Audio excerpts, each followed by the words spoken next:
ప్రభుత్వాలు ఎన్ని చర్యలు చేపట్టినా పోలీసులు ప్రజలకు ఎంత అవగాహన కల్పించినా సైబర్ మోసాలు మాత్రం ఆగడం లేదు. పట్టణం పల్లె తేడా లేకుండా రెచ్చిపోతూనే ఉన్నారు. తాజాగా కామారెడ్డి జిల్లా దోమకొండకు చెందిన ఓ మహిళ సైబర్ మోసానికి గురైంది. ఓ యాప్ను నమ్మి 1,68,000 రూపాయలు పెట్టుబడి పెట్టి మోసపోయింది. యాప్లో 3 నెలలుగా ఒక్కో టాస్క్ చేస్తూ వారు అడిగిన విధంగా డబ్బులు పెట్టడంతో లాభాలు వచ్చాయని మహిళ తెలిపింది. మళ్లీ పెట్టుబడి పెట్టిన తర్వాత లాభాలు తీసుకోవడానికి ప్రయత్నించగా రాలేదని వాపోయింది. దీంతో తన డబ్బులు పోయాయని గుర్తించి 1930 నెంబర్ను సంప్రదించినట్లుగా వెల్లడించింది. ఇక బాధితురాలి ఫిర్యాదు మేరకు సైబర్ మోసం కింద కేసు నమోదు చేసినట్లు ఎస్ఐ తెలిపారు. సైబర్ నేరం కింద మరొక మహిళ అయితే మోసపోవడం జరిగింది. పెట్టుబడితో 1,68,000 రూపాయలనైతే మహిళ మోసపోయినట్టుగా తెలుస్తోంది. ఈ అంశానికి సంబంధించి పోలీసులు కూడా కంప్లైంట్ చేయడం జరిగింది. ఇదే అంశానికి సంబంధించిన పూర్తి సమాచారాన్ని మా ప్రతినిధి రాజు అందిస్తారు. రాజు, చెప్పండి, ఈ అంశానికి సంబంధించిన అప్డేట్స్ ఏంటి? పద్మ, కామారెడ్డి జిల్లాలో సైబర్ నేరగాలు మరోసారి రెచ్చిపోయారు. కామారెడ్డి జిల్లాకు చెందిన ఒక మహిళను యూ పేరిట నమ్మించి 1,68,000 రూపాయలు అయితే మోసం చేశారు.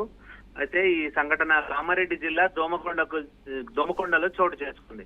దోమకొండకు చెందిన ఓ మహిళ నమ్మి సైబర్ నేరగాలను నమ్మి 1,68,000 రూపాయలు అయితే పోగొట్టుకుంది. అయితే గత కొన్ని రోజులుగా కొందరు సైబర్ నేరస్తులు ఆ మహిళకు యూ పేరిట కొన్ని మెసేజ్లు పంపిస్తున్నారు. మీరు లక్కీ డ్రాలో గెలుపొందారు, మీరు కొన్ని డబ్బులు చెల్లిస్తే మీకు ఇంత వస్తుంది అంటూ వాళ్ళైతే మోసానికి పాల్పడ్డారు. తరచూ జిల్లాలో ఇలాంటి సంఘటనలు జరుగుతూ ఉన్నాయి. పోలీసులు ఎంత ప్రచారం చేసినప్పటికీ అమాయకులైతే మోసపోతున్నారు. సైబర్ నేరగాళ్ళు కూడా ఎవరైతే నిరక్షరాస్యులు ఉన్నారో నిరక్షరాస్యులనే టార్గెట్ చేస్తూ వాళ్ళని మోసాలకు పాల్పడుతున్న పరిస్థితి అయితే ఉంది. అయితే ఈ యూపులు ఏంటంటే ప్రధానంగా ఇప్పుడు అప్డేట్, కేవైసీ అప్డేట్ అంటూ, ఎస్బీఐ అప్డేట్ అంటూ, అలాగే ఇప్పుడు ఈ నూతన సంవత్సర వేడుకలకు సంబంధించి గిఫ్ట్లు వచ్చినాయంటూ ఇలాంటి మోసాలకు ఎక్కువగా పాల్పడుతున్నట్టుగా తెలుస్తోంది. ప్రధానంగా నిరక్షరాస్యులు ఎవరైతే ఈ ఫోన్ సరైన ఉపయోగించడం తెలియని వారిని ఎక్కువగా టార్గెట్ చేస్తున్నట్టుగా తెలుస్తుంది. అయితే ఆ మహిళ అయితే తనకు స్కీమ్ ద్వారా డబ్బులు వచ్చినాయని తెలవగానే 3 దఫాలుగా డబ్బులు వేసింది. మొత్తం 1,68,000 రూపాయల మోసానికి, ఆర్థిక మోసానికి అయితే ఈ సైబర్ నేరగాళ్ళు అయితే పాల్పడ్డారు. వెంటనే మహిళ స్థానిక పోలీసులు కాకపోతే వాళ్ళు సైబర్ క్రైమ్ ని ఆశ్రయించాలని తెలపడంతో మహిళ అయితే సైబర్ క్రైమ్ పోలీసులను ఆశ్రయించింది.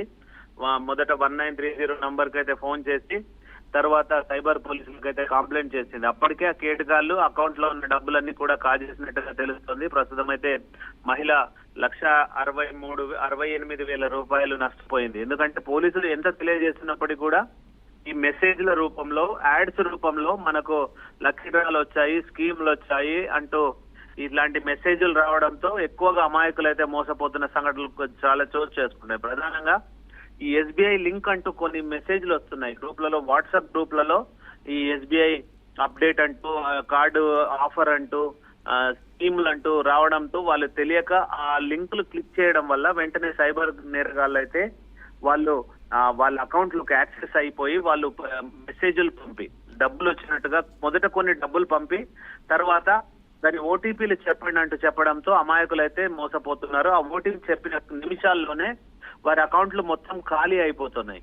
ఇట్లా వరుసగా సంఘటనలు అయితే చూసి చేసుకున్న తరుణంలో పోలీసులు అయితే అప్రమత్తమయ్యారు.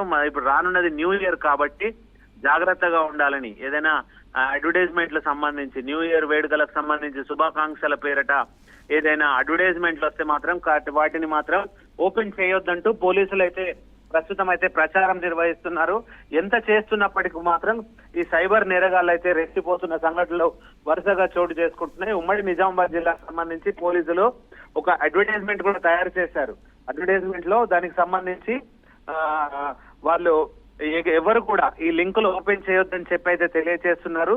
ఈ ప్రధానంగా ఈ లింక్ ఓపెన్ చేసిన వాళ్ళు ఓటీపీ చెప్పకపోతే ఏం కాదు, కాకపోతే వాళ్ళు ఓటీపీలు చెప్పడంతో అకౌంట్లన్నీ కాల్ అవుతున్న సంఘటనలు అయితే చోటు చేసుకుంటున్నాయి. తరచుగా ఇలాంటి కొత్త పుంతలు తొక్కుతున్నారు సైబర్ నేరగాళ్ళు. ప్రధానంగా రోజుకు యూప్ల రూపంలో ఎక్కువగా మెసేజ్లు పంపి ఈ డబ్బులు అయితే కొల్లగొడుతున్నట్టుగా పోలీసులు అయితే తెలియజేస్తున్నారు.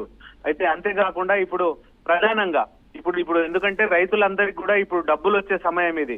పంటలకు సంబంధించి మీకు డబ్బులు వచ్చాయి, అలాగే కేంద్రానికి సంబంధించిన స్కీములు వచ్చాయి, స్కీమ్ సంబంధించిన డబ్బులు వస్తున్నాయంటూ ప్రధానంగా రైతులను కూడా మోసాలకు పాల్పడుతున్న సందర్భాలు చోటు చేసుకున్న తరుణంలో అప్రమత్తంగా ఉండాలని చెప్పి పోలీసులు అయితే తెలియజేస్తున్నారు. ప్రస్తుతం నిజామాబాద్ జిల్లాకు సంబంధించి మొన్నే ఈ వారంలో ఇది రెండో సంఘటన. అలాగే ఓ యువకుడు తనకు సంబంధించి మెసేజ్ వచ్చింది, తనకు లోన్ తీసుకున్నారు ఇంటి లోన్ కోసం అని చెప్పి. ఆ లోన్ డబ్బులు రాగానే సైబర్ నేరగాళ్లు ఈ వల వేశారు. చివరకు ఆ డబ్బులు అందులో నుంచి 10 లక్షల రూపాయలు కూడా కోల్పోయిన సంఘటన చేసుకుంది. మరో సందర్భంలో అయితే ఒక వ్యాపారికి సంబంధించి తనకు రావాల్సిన డబ్బు, అది ఆ కంపెనీ నుంచి వచ్చిన డబ్బులని కొల్లగొట్టారు సైబర్ నేరగాళ్లు. డబ్బులు రాగానే సైబర్ నేరస్తులకు ఏ విధంగా తెలుస్తోందో అర్థం కాక ఎవరైతే ఈ కస్టమర్స్ ఎవరైతే ఉన్నారో తలలు పట్టుకుంటున్న పరిస్థితి ఉంది. అకౌంట్ లోకి డబ్బులు వచ్చిన క్షణాల్లోనే సైబర్ నేరస్తుల నుంచి వాళ్ళకు కాల్స్ వస్తున్నాయని చెప్పి వాళ్ళైతే వాపోతున్నారు. Right, thank you Raju.